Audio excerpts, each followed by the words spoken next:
What's up, everybody? Welcome to the Restoration Rundown Podcast, the podcast that's dedicated to you, the restoration business owner. My name is Ben Riccardi from Ironclad Restoration Marketing, and I'm the author of the No BS Guide to Internet Marketing for Restoration Contractors. Now, the Restoration Rundown is your source for everything related to managing and owning your restoration business, from bringing on special guests and sharing success stories to taking deep dives with our team here at Ironclad Restoration Marketing into all of the online channels that you need to be tapping into to get visibility for your restoration business and get more leads from the internet. We've got you covered. So buckle up and get ready for the rundown.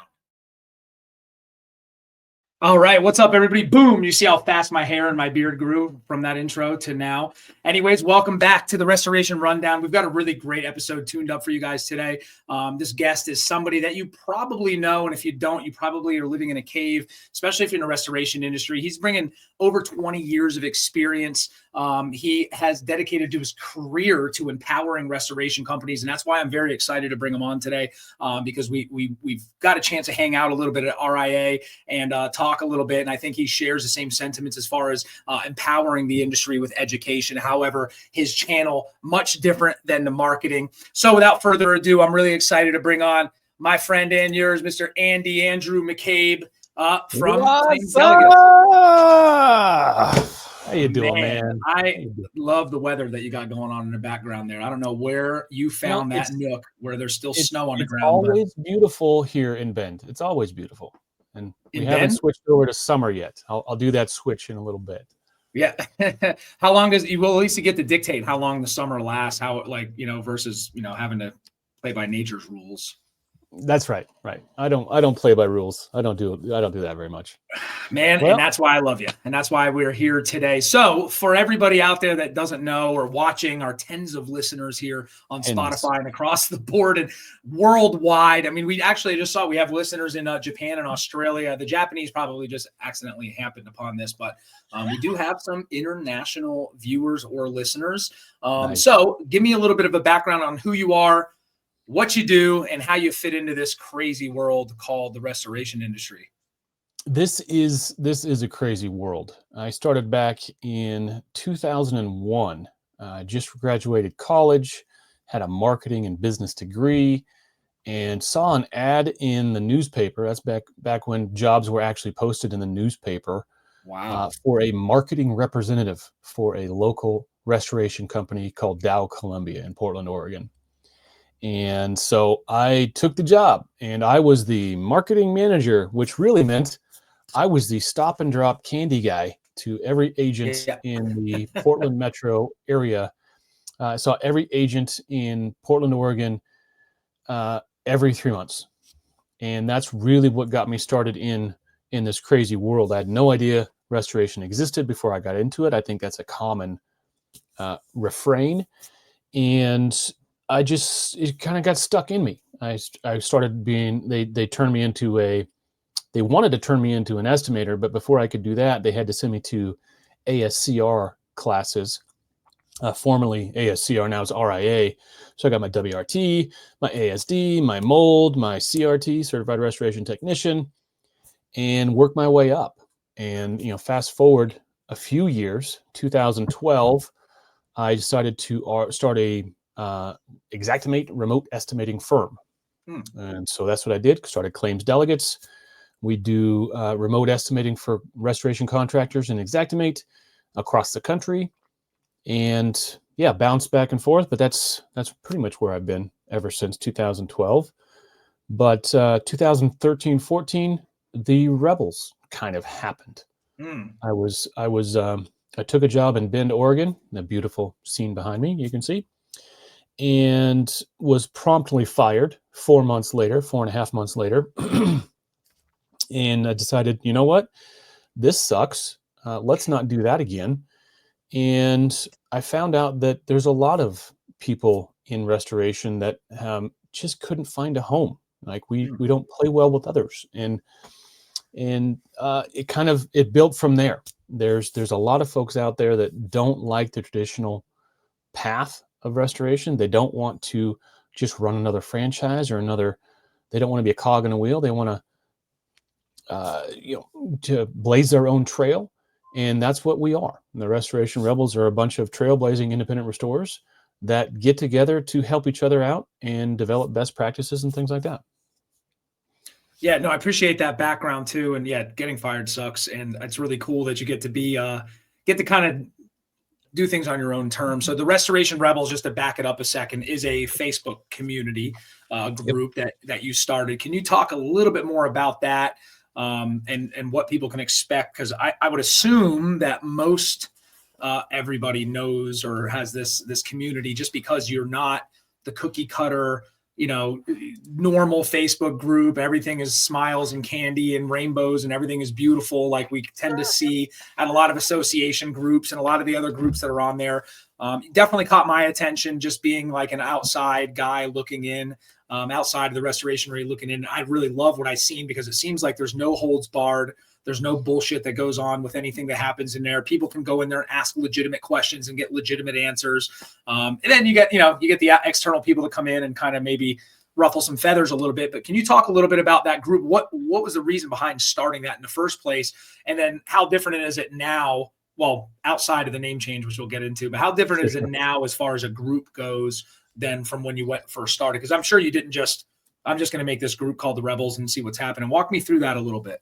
Well, I've been pretty outspoken about my opinions, about what's happening in the industry, what's happening to restorers as TPAs have come online and taken more and more market share, as big roll-up companies have started to dominate. I saw some trends early on, and I was just vocal on LinkedIn, mainly on LinkedIn. And then I started getting phone calls. This is about 2014, 2015. I started getting phone calls from other restorers who just saw my work out there and saw that I had an opinion that they happened to share, and people just started calling me. Literally, I was getting phone calls from Canada. I was getting phone calls from all over the United States saying, "Hey, I like what you're saying. What are we going to do now? I want to get behind this. How do we do it? What do I want to do?" So I was like, well, let's just start a restoration. Let's just start a Facebook group. And it's, I've told this story a few times, but it started with a logo, literally a logo. I put up the original Restoration Rebel logo was a complete ripoff of the Rebel Alliance logo in Star Wars. And so I said, if you are a Restoration Rebel, truly, make this logo your picture on LinkedIn. And lo and behold, a couple hundred people did that. Wow. And that really started it was like, oh shoot, there's this group here that understands what I'm going through as a restorer. And it just kind of grew organically. We had probably 200 or 300 people in the group before people said, well, we need to get together. We need to have a meeting. We need to figure this thing out. So I said, well, I'm all about it. Let's make a group. Let's have a summit, a Rebel summit. But I don't want to go anywhere. So you guys are coming to me. And so I just put up an Eventbrite mid 2015. Hey, come to Bend, get together. We'll talk about all this stuff that's happening in our industry. And 75 restorers showed up. Wow. To my hometown. And that's really the genesis of what the group is today. And it started really small. Now we're knocking on the door. I got it up here, 10,700 members. Wow. And it is today what it always has been. It's an open mic forum for everyone who labels themselves as an independent restorer and wants some help or wants to give some help or just be there for each other. That's what we are. And it's just it's been amazing. It's amazing. It's just been really cool. It's had its up and downs. We've had some infighting. We've had people rage quit the group. We've had people, come in and try to take advantage of the group for their own personal gain, and they're no longer here. And so it's a living, breathing thing, and it's a lot like herding cats most days. Yeah. But I found that if I as long as I don't try to enforce my will on the group, things happen generally in a good way. Yeah, there's an old saying, men without fear or compulsion tend to live in harmony, whatever that may look like. Right. So one of the things I love about it is that, yeah, this open forum, and I've part of our, take it to the marketing hat, because that's what I can lend to this conversation. We talk about just being omnipresent, being involved in these communities, being involved in your associations. All right, so we'll say it. Right. And being involved in associations, the net positive is that you get to network with people. You get to kind of have these conversations. What's working? What's not working? Where are we at? We can complain to each other. But it seems like a lot of that authenticity or legitimacy of actually getting what you really need out of these associations, not to name any at all, is lost a little bit. I think that's what's really cool about your group, is that there is none of that. There is none of the politics or the bureaucracy or the red tape. It's kind of like, hey, we're really here to legitimately help each other, albeit in a very, maybe against the grain in some cases. So I really think that's one of the best things I've noticed out of the group. And just from talking to you and talking to a couple of the guys here at RIA about it, it seems like your goal of empowering restoration contractors to kind of like get things right is going in the right direction. Yeah, I hope so. And I think the number of new members, I've got the page up here on my other screen, and we've got another, since I opened this morning, we got 4 new people that want to become members. And it's every day. There's 10, 15 new restorers that find us somehow, that realize that they can find a home here. They can find a camaraderie here. They can find support here. And it's a testament to the value of the group. This, like everything Facebook, we are the product, right? We're not selling anything, but we become the product for Facebook and Meta, but we also get a lot in return for that. And I like what you said about being omnipresent. That's really where I started my social media thing is, I was following Gary Vee, and Gary Vee said, you just put yourself out there and be everywhere you can be. And so, I am never been one to follow the rules and follow instructions. So I just made it up as I went along. So I just post and broadcast my message out there. And if it resonates, people find us. If it doesn't resonate, people don't find us, and that's fine too. We're not for everybody. But it's been a journey for sure. I can imagine. I think it was funny you said it's like sticking cat where you're herding cats, or trying to stick 4 or 5 cats in a bathtub at the same time. I totally get that. I'm still kind of blown away how you manage that many people and that much complaining and that much moaning. But I do see the net benefit out of it, especially because, us being both like-minded, trying to empower whoever it is that we're with, to like say, listen, this is cut through all the BS. This is what's really going on. This is how you're going to navigate this part of your business. And this is where you need to be, no matter what anybody tells you, no matter what shiny new object that's out there. So I think it's really cool. And kudos to you for putting up with it for this long. It's going on 10 years or plus now of having this group? 10 years. I think we're 11 years in the group at this point. So what kind of people make up this group? This is all smaller independent restorers? I mean, or do you have any kind of idea on that? The vast majority are small. So I would say, if I was going to demographic the members of the now Total Claim Alliance, I would say they're 1 or 2 man operators. They've graduated from another restoration company where they've decided to break off and do it on their own. Sure. They're doing anywhere from 5 million to 3 million a year in revenue, which in the grand scheme of things is really, really small.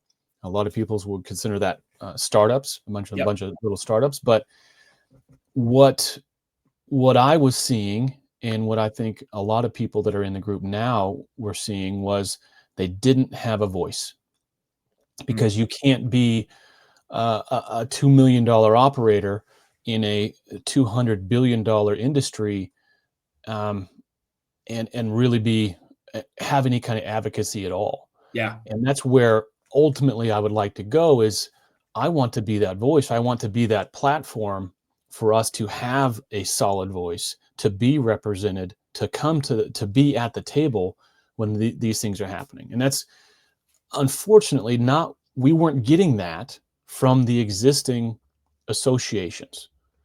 You know, we're not going to probably name any names. We don't Sure. need to do that. We're not going to shame anybody. But there's the reality is not every association speaks for all of its members or the entire industry as a whole. Right. And I saw that really start to split 2010, 2011, where the smaller voice was just shut out. And I think we've changed that. I think there's things that we've done as a group that have gotten national attention, that have gotten the attention of the other official associations of our industry, and we have forced change on those associations. There's things that these associations are doing now that they weren't doing before the Rebels existed, that I think is a net positive for the entire industry. And I'll take full credit for it. Yeah, then that's something to hang your hat on. Show's over. I mean, the guy you heard it here first, Andy McCabe, is responsible for all of the positive change happening in the industry these days. Now, right.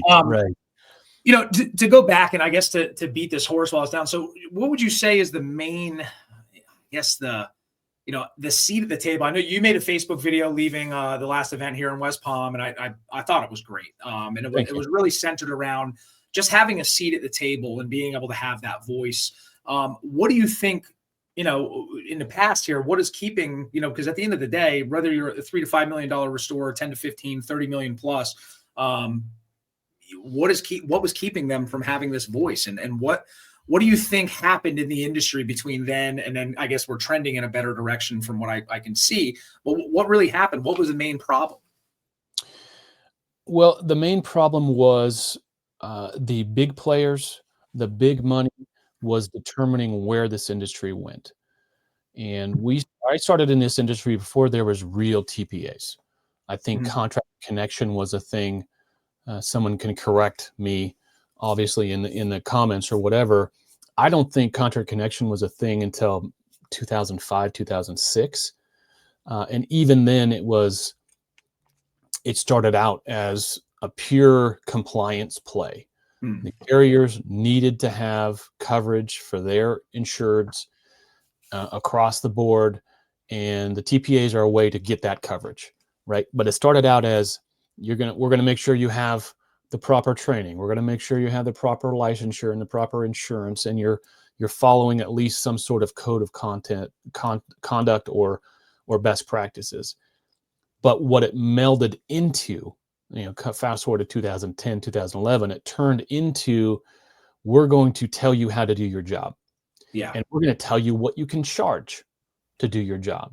And what I saw, what really got my blood boiling was the push from carriers and TPAs to enforce carrier and TPA rules outside of the programs.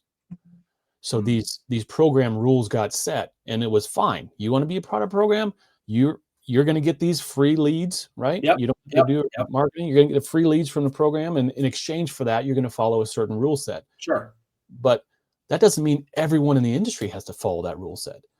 And unfortunately, that's become the de facto fallback is these standards that started in TPAs, which aren't really standards. They're just cost-saving measures for the carriers. Sure. It started getting applied across the board unfairly. And no one was saying anything because I don't think anyone could say anything. At the time, you could speak out, but as soon as you did, you were ostracized. You were cut out. Yeah. A perfect example is early on in the Restoration Rebel page, we decided to have a Google Map overlay where we had all the members were on this map. We had hundreds of little Rebel logos all over this Google map. You look at I've got a picture somewhere. I screenshotted it, and it was a beautiful thing. I was like, man, we are huge. We are represented across the board. But almost immediately after that map went live, I started getting phone calls and emails from members saying, hey, you got to take me off. You got to take me off. Well, and I said, what do you mean? You got to take me off? What do you mean? You don't want to be a part of the Rebels anymore? And they were like, no, I do want to be part of the Rebels, but I can't be seen in the Rebels because I got a call from my TPA rep that says we're going to get kicked off the program. That's So crazy. very early on, the stage was set for this battle of, if you have a differing opinion than the world you're operating in, you're going to get kicked out of that ecosystem pretty quickly. So we've had to readjust our approach and readjust our messaging accordingly. And obviously, we can't list our members anywhere because there's a big risk there for them. And when you're only making $1.5 million a year, Oh, and you yeah. have a major player in your revenue mix Mhm. is a TPA, and they're saying you're gone, right? We're going to cut you off. There's people that, I mean, it would end their businesses. So that told me early on, we're on the right track. We're Yes. resonating. The messaging is correct, and we need to continue down this road. But B, we need to do it as a group and anonymize our members for their own safety. That's just the unfortunate reality. Yeah, I mean, it's like the Gestapo then, I guess, right? I mean, we, from a marketing company's perspective, our goal was always to get you to get away from having to worry about the TPAs, because Right. not being in the industry and not having to deal with that, my construction background and the company that I run is very different. But man, that is insane. And that, these companies are just watching this to find out. And if you say anything counter to where they're trying to bring things, they're going to shut you down, which means they're taking food off your plate, which, shameless plug. If you're only working with TPA, you shouldn't have all your eggs in that basket. You should be, working on the other sales modalities, like the old school candies and smiles, if that works for your business and the type of client you want, and get into digital marketing a little bit and try to just diversify how you're getting that work in. And the goal should be to be completely independent of that unless need be. But the reality is it's there for a reason. People rely on it. Some people love it. Right. The majority of people I've talked to, like, we can't wait to get away from this type of system. We don't want to have to deal with their terms. Most of the time it's like timing and money, right? It's not, Yep. The jobs are the jobs. And then I've got a couple of people that are very successful that are like, no, this is our bread and butter. This is what we do. And, Right. probably I'm assuming that they're the bigger people out there, the bigger guys that are helping push any kind of legislation towards being a benefit for these program work. Right.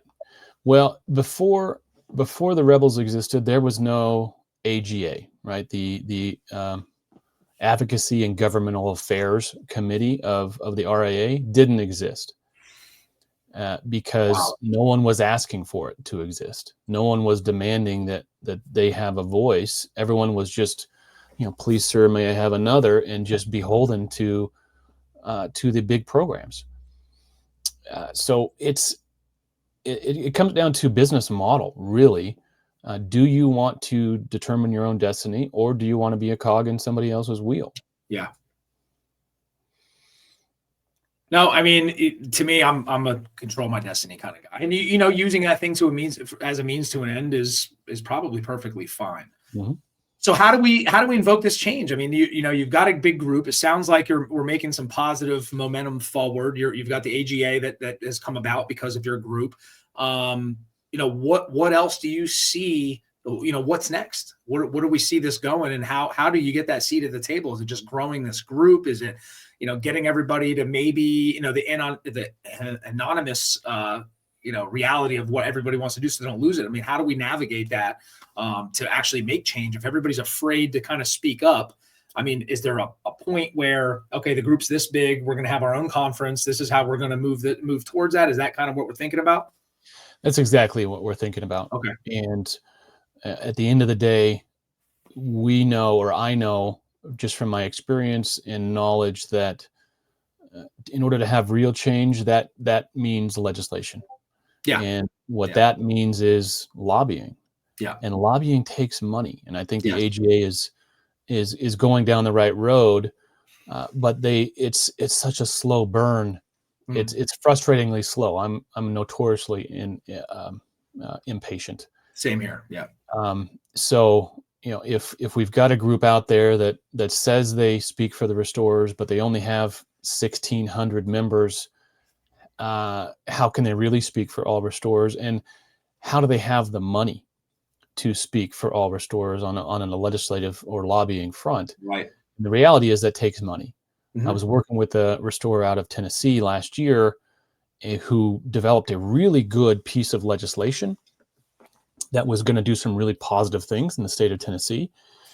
And he had a senator or a congressman, I forget what it was, who was willing to sponsor it and step up. But it came down to, yeah, I want to help you guys with this. I think you're on the right path, but you got to hire a lobbyist. That's going to be $300K to get this thing to a vote. Yeah. Just to get it to a vote. Yeah. And if and that's round numbers, it could be more. Mm-hmm. And if it actually passes, you got to send a bonus to that lobbyist that worked on your behalf of another 150K. So you're looking at $500,000 to get one bill, no guarantee that's going to pass and make it into law. But then you've got to do that if it's the right thing to do and it works, then you got to do that 49 more times. Yeah. You're talking about real money, right? So $500,000 times 50 states, that's what it's going to take. And you just can't do it with 1,600 members. We can't do it with 10,500 members. No. So we need all million of you listening to this to send us $1, and we will. and just to go back to the cost wise, I mean, $500,000 in Tennessee is going to look a lot different in California. It's going to look a lot different in Florida. It's going to look a lot different in New York. So you're talking multiple 7 figures, 8 figures, 9 figures to get this moving. So yeah, that lends to the question of how do these groups of 1,600 are making it there? Well, I guess I'm sure it's involvement of these people that are, have a counter opinion on where they want to see this legislation go. And I guess that's just the way this country rolls. So you need numbers. You need people to join in, and to collaborate is probably a big word. I'm sure the infighting gets a little bit exhausting. I mean, we see it. I tend to not look at any kind of competition. I like to look at everybody as peers. I want to try to learn as much as I can and just be friendly with everybody, because at the end of the day, we all have goals and we all can work with each other to teach each other how to get there. And if we, just like anything else, if you combine your efforts in like the Karate Kid, the strands of rope, you can't break them. So how are we getting there? I mean, do you see a light at the end of the tunnel at this point? I mean, because that's significant. Well, the first step is to turn the membership. It doesn't do much good. It doesn't do good if our end goal is to legislation and nationwide lobbying. Having a free Facebook group with no dues doesn't get you there. Yes, right. It gives you the pulse, right? I think I have a strong feeling for what this subset of restorers wants and needs, but in order to do something real, it has to be a real group. And that's what we've struggled with historically in the Restoration Rebels is everyone wants to be a part of the group, but no one wants to put their money where their mouth is. Mm-hmm. And so that's where we're struggling. So what it looks like is collaboration across groups. There's a reason. The main reason I just changed the name of the group from the Restoration Rebels to the Total Claim Alliance. And the push behind that was we need to have a broader scope of potential membership. Sure.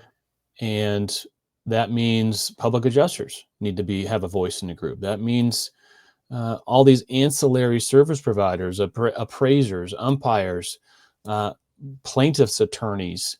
I think there's the APA, the American Policyholders Association, doing great stuff. And I think they've got a little bit of money behind them. They've got some sponsors or whatever else, an endowment. But it looks like reaching out to groups like that and combining the efforts. Because we're all really want the same thing at the end of the day. We just speak for different constituents. Yeah.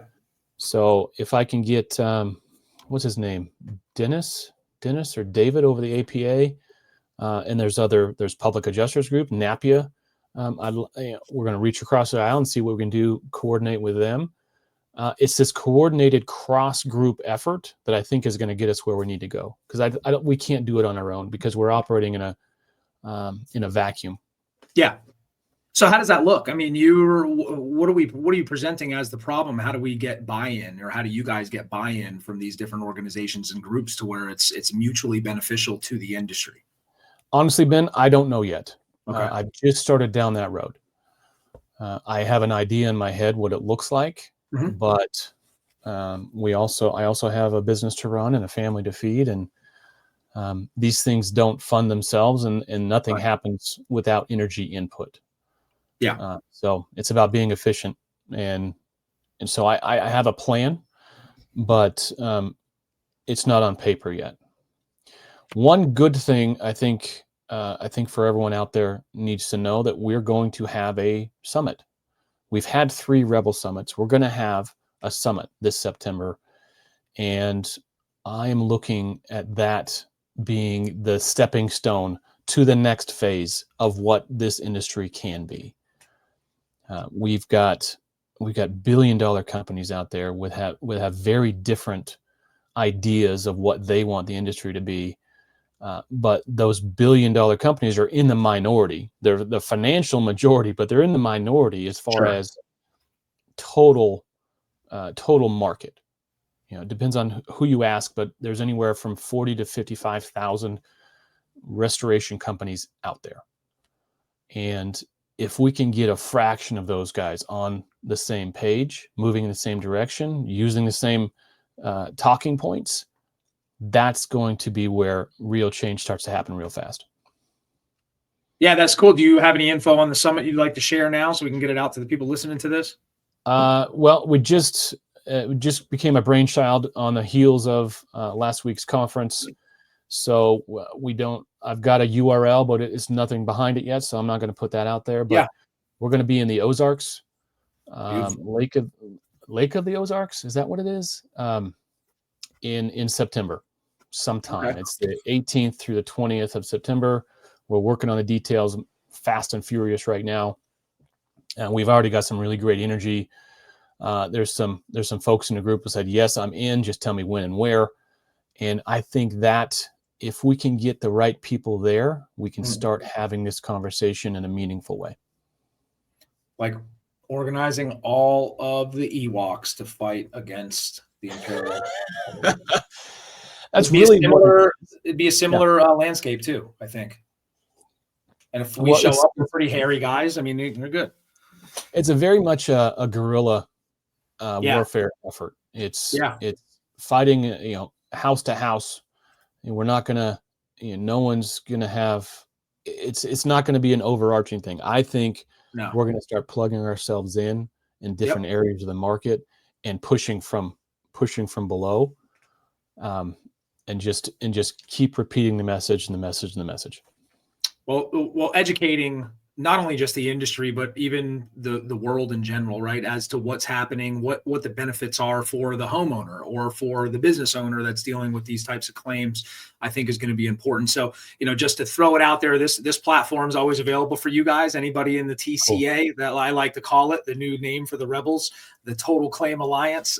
We'd be happy to have you guys come on and talk about the problems, because at the end of the day, our goal here with this show and what I'm doing here is just to help empower people with data, with some valued information to help them grow their businesses the right way, because Yeah. this type of thing affects everybody when you're dealing with claims. So Big time. thank you for all that with the Rebels. I love the group. There's a lot of people that are in it, and I watch it from way up here and read and wait till somebody tags and talks smack about my company to make sure I can yell at my people if they're not doing the right thing. We do it. But let's talk about your business, right? You're not just an advocate for the industry. You're not just this rebel soldier flying through space and trying to just make legitimate change. I'm sure this was birthed out of what you're doing now as your day-to-day, how you feed your family, and everything kind of links together. So can walk me through a little bit about what you do, name of your business, and just, we'll go from there. Yeah. Claims Delegates is the name. I started in 2012, and it really speaks for itself. We want to help you be your delegate, be your representation to the insurance side of the equation. The main thing what we do is help contractors develop profitable, thorough scopes using Xactimate. Because if you're not making a profit, you're not going to grow, and if you're not growing, you're dying. Yeah. And if you're running a dying business, you can't help the rest of us, right? You're still concentrating on Maslow's hierarchy of needs, right? You got to feed yourself first, and you got to have shelter. And then once you have all these base things taken care of, then you can start talking about, what am I going to do? What's my legacy? How am I going to affect real change? But until we can get guys profitable and making good money and growing, we're never going to be able to get all this stuff at the top done. So that's what I like about, Claims Delegates helps people make more money through really good defensible Xactimate estimates. And you guys help restorers make more money by getting more business in the door that doesn't have strings attached to it. That's the biggest. You can do all kinds of TPA work at a certain level of margins, or you can just say, you know what, I'm going to define my own future, my own destiny, and I'm going to go get my own work and charge what I need to in order to grow and reinvest in my company. And so I've had multiple clients where I've gotten into their business. We'll lift the hood and see what's going on. And I said, well, what if you could do half the work but take home twice the amount of money? And that's really what it comes down to when people open their eyes and say, you know what, the margins on this work are really small. The only way you're going to make a good, thriving business in the TPA world is just to do monster volume. Or you could just dominate your own local market, do really good work, and charge a fair price. And at the end of the day, take home more money. And make your own hours and all the good things that come with, being an entrepreneur. I guess a lot of people don't realize that with this, and for me, just thinking about how this program works, like you're starting a company, you're going to go through all of the risk that's involved, all the financial risk, the risk of your family, time, the most valuable resource we have. And you end up just working for somebody anyways. Right. And you're just taking on more risk. You're not getting covered with health insurance. You're just, listen, so you really should empower yourself to learn, how you are going to. And I think there's a world where you use it as a stepping stone. You got to keep feeding the machine. But as far as Claims Delegates and somebody getting into bed with you guys, what stage of a business would you say somebody be ready to start working with you guys to help them scale?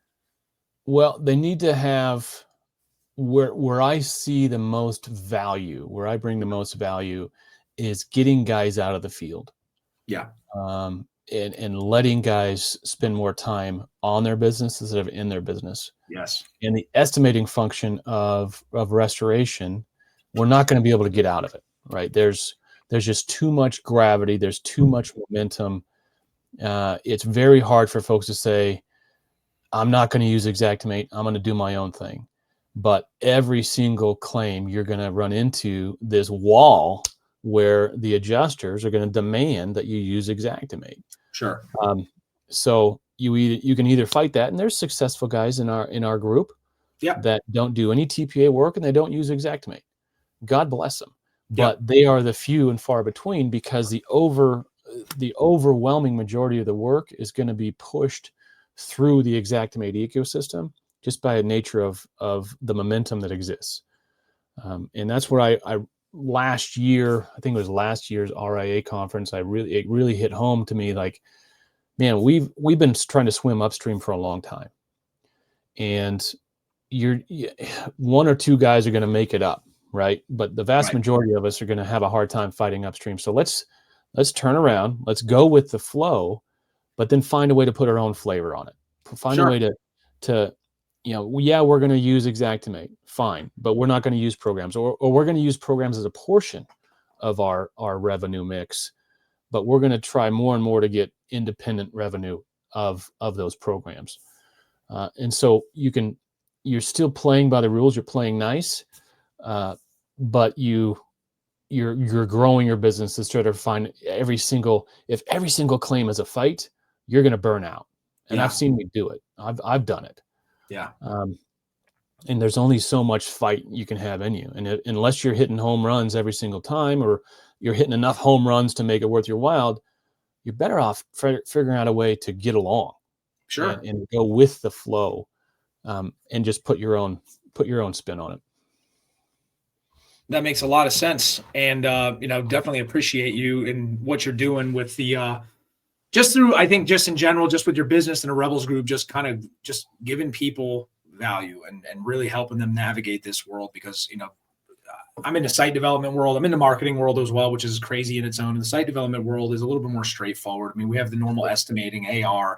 We're chasing money constantly, but it's a lot different. Everything is much more black and white. We're not dealing. The miss pain in the ass thing that we deal with are the different municipalities that we work in and all the different craziness they make you jump through to get the jobs done. But this is a really interesting industry. It's really competitive. I love it. The more I learn about it, the more it's like opening my eyes to the real problems people have. And it really just helps me sharpen my focus on speaking to this group to help them, get more leads and help them get their digital marketing footprint, whatever that looks like. And, we have, learned over the years who a qualified company would look like for us, right? They have to have certain systems in place, or they're just throwing money at us like we're the magic pill that's going to solve all their problems. And that's really not the case. So, I really like people like you and the other gentleman, like Doug from Rare Restoration. I got a chance to meet. We rapped a little bit. We did a podcast recently about AI, and he's really super stoked on that. I know us three are going to get together pretty soon and do some stuff and really trying to attack some of these problems that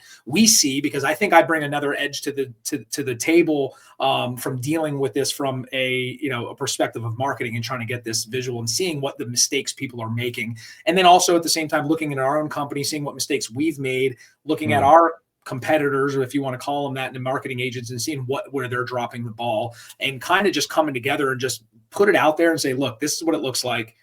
There's no ifs, ands, or buts about it. And, the company that you're going to use to make it work is going to have to be a good fit, and you're going to have to be a good fit as well. And you're going to have these processes in place before this is something that's going to give you good ROI. So I love guys like you, Doug, everybody else that I met there that are really advocating just to really help people, legitimately.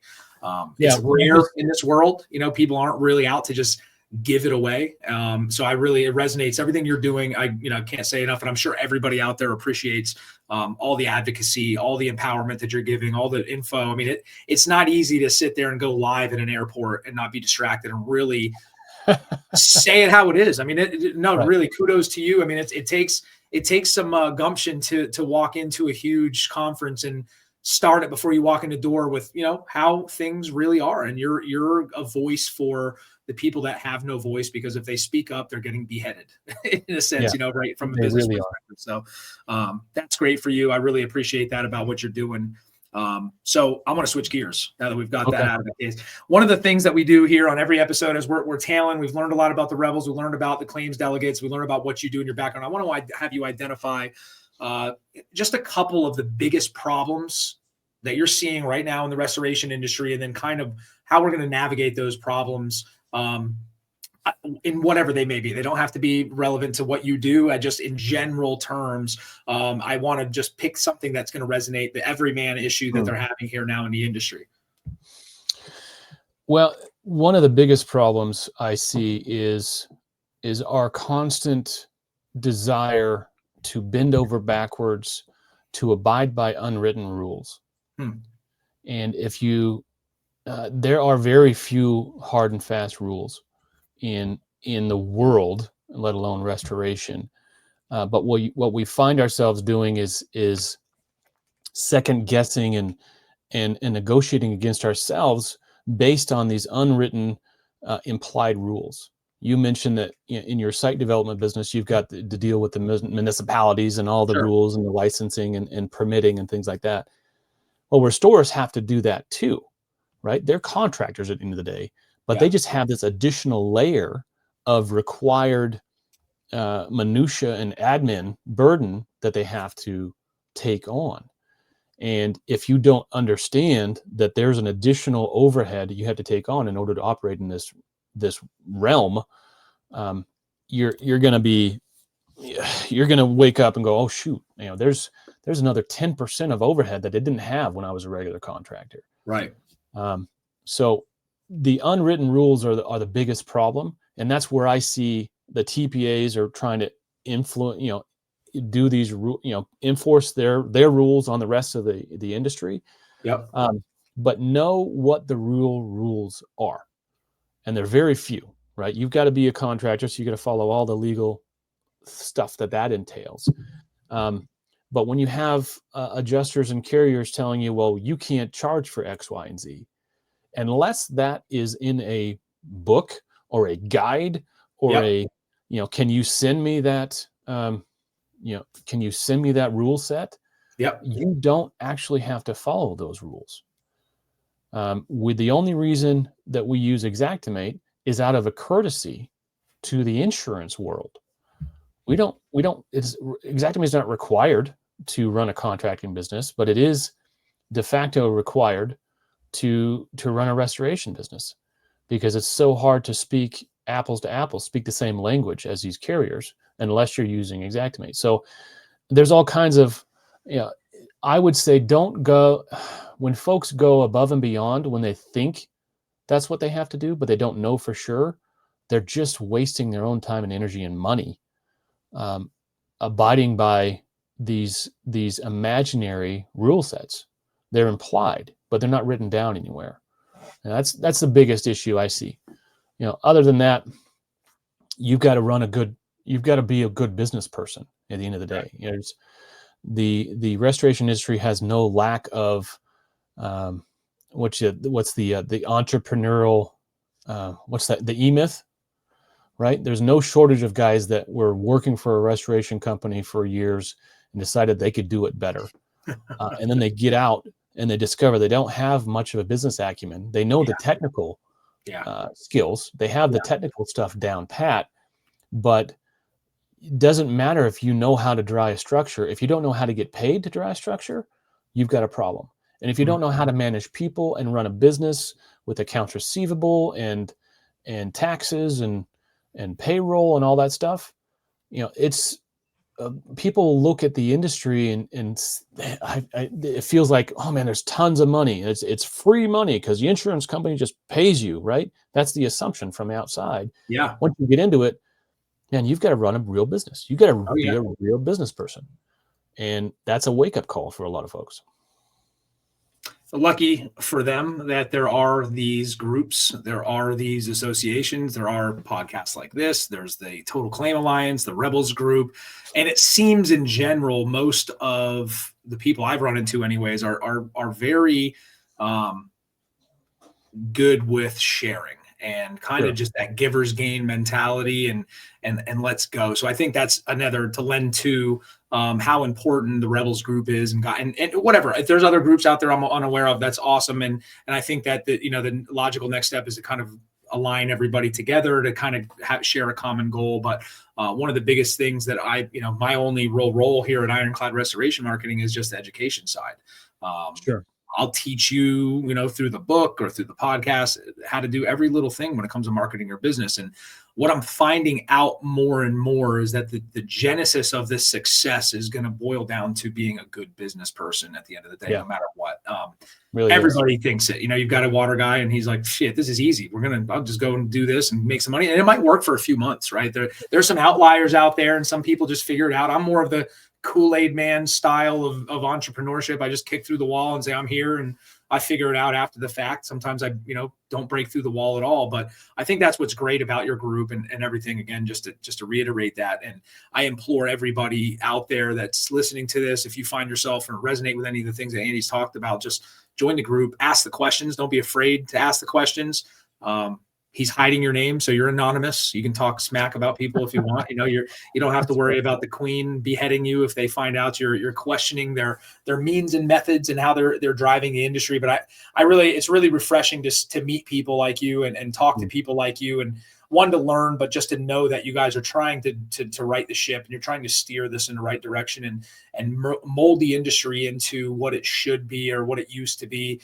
So I'm excited to see where this goes. I think that the dues thing is a logical first step. For the 16,000 members to spend $20 a month to be part of a group of people. Outside of that too, you're constantly doing, education and webinars. You're even doing webinars in Espanol. I mean, I didn't know you were such a fluent speaker of Spanish. I got to see that on LinkedIn, but that's a small price to pay. I mean, I spend more than that on Celsius energy drinks every 3 days. So if you can really roll that out. I implore everybody to join it and get involved, spend the money on the dues, because at the end of the day, it's going to benefit everybody. If you could get all those members to give $20 a month, you're talking about that $500,000 right there, right on the spot. Yeah. That is going to go towards, making real change that's going to benefit you in the future.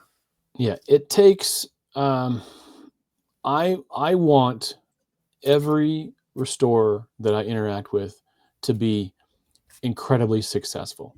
Mm. Because if we are incredibly successful, that means we have money and time to put towards bigger, better, more global things.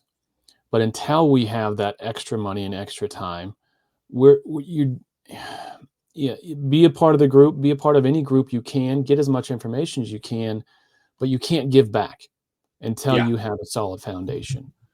And if every single person that I touch is able to double their net revenue, their net profit at the end of the year, that's going to be the genesis of change. That's going to allow people to have more time and energy to focus on the greater good instead of just focusing on this week's payroll. I started Claims Delegates, like I said, 2012, but it took me 5 or 6 years to really understand that as long as I was doing everything, I was never going to grow, and I was always going to be burned out. Yeah. The first estimator I hired was like a light bulb moment. Yeah. And I want to tell this to all the water techs out there that want to go start their own thing. Your goal for starting your own thing your first goal should be hiring your first water damage technician. Yes. Because you can't be the technician and the CEO. Not in a thriving business. You can do a one-man operation forever, but congratulations, you've just created a job for yourself. Yeah. You haven't created a business. Yeah. So I want everyone out there to focus on, are you creating a business or are you just creating another job for yourself? Yeah, that's a great point. And if I could lend to that a little bit too, if you're out there and you're the water tech that thinks, hey, I'm going off on my own, I mean, I'm all for it. My suggestion absolutely. And I think just like you're saying, hire that water tech. You got to work on your business, and don't think that all you need to do is get on 33 Mile and quietly or partner up with a marketing agency like Ironclad, and that's going to solve all your problems. You're not ready for a marketing agency unless you have a couple techs, you've got a truck, you've got great relationships with plumber, however that is going to look. You might be doing some program work. You're not ready for it until you have systems, you have somebody answering the phone. And I don't care what marketing companies out there, what they're going to tell you. I own a marketing agency that only markets for restorers. And I'll tell you right now, one of the biggest reasons these things don't work is you treat this marketing as you got your head in the sand. And you say, well, I'm going to just focus on what I'm good at. I'm going to go do MIT jobs. I'm going to go do whatever it is out in the field. And I'm going to hire these guys out here for $2,500 a month. They promised me the world, and they're just going to make this work for me. You're 99.999% of the time, you're going to be giving somebody thousands and thousands of dollars, and you're not going to get jack for it. So processes, look, I've written 100 articles on this, and I guess it's counter to even, I don't care about the marketing bit. We'd rather have a client in a marketing space that is ready, because then our competitiveness and what we're really good at is going to be compounded tenfold, and you're going to get much better results than if you're just starting out. So if you are just starting out, follow us, follow Andy, join the group. I'm on open book. So if anybody's out there in the Rebels group and you have questions or you've heard about us and you want to just hit me up, message me. I've got 2 Facebook accounts. One's run by my company. One's me. I'm in the group on both. So it's confusing. The professional one's Benjamin. Mine's Ben. Reach out, ask me the questions. I'm not going to BS you. You have to be ready to spend money on digital marketing, just like you have to be ready to spend money on XYZ for your business. But if you really take that approach with this, you're going to be successful in the long run. Take that long view approach on your business and get your head out of the sand. Don't listen to marketing agencies unless they're ready to tell you what you don't want to hear. And you're going to be in a much better position long term. So, I know you're not starting a business to have a job for a few months and then it fizzles out and you're going back to, your crumpling your hand Right. and your hat in your hands and begging for your job back. So if you really want to be successful, follow this kind of guys. Follow us. If you think that marketing is something you want to get into, I'm an open book. I'll tell you exactly what you can do for free right now to get exposure. It's not that hard. It's not rocket appliances. It's not rocket science or rocket appliances. Well, at the end of the day, you as a business person, you need to understand fundamentally, in order to grow, you're going to add overhead. It's physics. Yeah. You can't grow your business without adding overhead. The biggest businesses have more overhead, right? If you're let's say you are that one-man operator, you're $500, $1 million a year. Maybe you got a technician or two under you, and you got an office person, right? Yeah. In order to double your revenue, you've got to double your head count. And a lot of guys are hesitant to do that. I mean, I've got that on my side when people come and say, well, $185 an hour to write estimates, that's a lot of money. I can do it. Well, yeah, you can do it.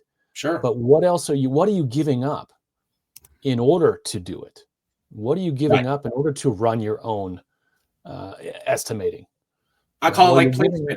You're the plate spinners at the circus, and you're not good at it. You know, in my TED Talks, if you've seen me speak and anything, I call you that. We're all, as entrepreneurs, amateur plate spinners. And if you are working on spinning one plate too long, the other plates are going to fall down onto the ground and break, and you're going to get laughed right out of the building, unfortunately. Yeah. You gotta be willing to take on more overhead, and there's more risk there, right? There's a lot of people that you get stuck because they can't seem to get themselves they can't get the revenue to a point where they can justify hiring the next person. But when I hired my first estimator, I couldn't afford that estimator. But very quickly I realized that my revenue had doubled, and then I could afford them. So it's a chicken and the egg sometimes, but man, if you want to grow, you gotta prove it to yourself and prove it to the industry. You gotta make the commitment and take on the risk. And you think about it, if you're watching this, if you think about the letter J, right? If you're standing at that point, you're standing on the low end of the J, and you've got to jump down to make it to the top. And it's normal with every business. I mean, I've just, we have a marketing agency for the restoration world, but before we got into the restoration niche, I had a generalist marketing agent. I've worked with tons of different industries, and they all have the same issues. And the benefit about having this experience here is all the successful people did the same thing. They developed strong systems. They took those risks when they had to. They spent a lot of late nights doing things on their own, listening to people that have done it before. And they get to a point where they jump down off that J. And once they make it out of that little valley, they're going to be at the top, and the sky's the limit at that point. So I love to see it. I hope that, by this kind of stuff, this education, people can really get, something out of this and really make a change in their business. And business is business. Yes. And sometimes we fool ourselves in restoration to think we're some sort of special unicorns. And the regular rules don't apply because we're restoration contractors. We're in the insurance disaster recovery business. No, you're in business. And if you ignore the rules of business, you're going to do it at your own peril. It's just, there's all kinds of books out there that don't have the title restoration in them, right? Right. Built to Sell. Great book. Yes. Doesn't talk about restoration. It talks about business. Yeah. It's good. Think about that. You gotta have a plan. One of the things I see people miss out a lot, not to beat a dead, or you're going to talk about it a lot, but it's understand who you're selling to, understand all these different things and how they work together. And, again, I can't say it enough. I'm a huge proponent of education. It's why I spend my time doing this and writing this book for the 9 millionth time that I'm working on right now, is just to really, one, it's self-serving, because I think an educated customer is a much better customer. We get better results for them when they know what it's supposed to look like. But two, I've been there. I'm on the long road. I'm up and down all the time with all these different things because I don't have any formal background. I was laying pipe out of high school and working my butt off and mixing concrete and, and incrementally just, okay, well, what's the next thing that I need to do? And, here I am with them. Who'd have thought, marketing agency and all these things going on. It really took a lot of failures. It took a lot of resiliency, I think would be the best word. But if you listen to your brothers out there, your sisters, and you kind of like just heed their advice and see what's working, what's not working. You're going to be in a much better position. But again, to plug the Rebels group, the Total Claim Alliance, aka Restoration Rebels, BKA Restoration Rebels, also known as the TCA. I like that. TCA has got a really nice ring to it. It sounds really professional. So when we do get the lobbyists out there, we're a lobbyist with the TCA, and this grassroots group that you put together and is incredible, man. I really appreciate it. And I also appreciate your time here. Is there anything else you want to share? First of all, real quick, I've got your URL to your website scrolling on the bottom, claimsdelegates.com, if they want to get in touch with you. You're not that easy. You're not that hard to find in person. You're like what, 7'3". Yes. So you stand out above the crowd. One of the tallest humans I've ever sat next to. But also the Facebook group. I put up the URL from the group here. It's a lot of numbers. It looks like something, but you just search Restoration Rebels in Facebook. If you're not a member, join. If you are somebody out there that's predatory on the industry, don't join. You're just going to be wasting your time. Andy's got a pretty good system of kicking your butt out if you want to. And if you're a rebel and you're listening to this, invite people.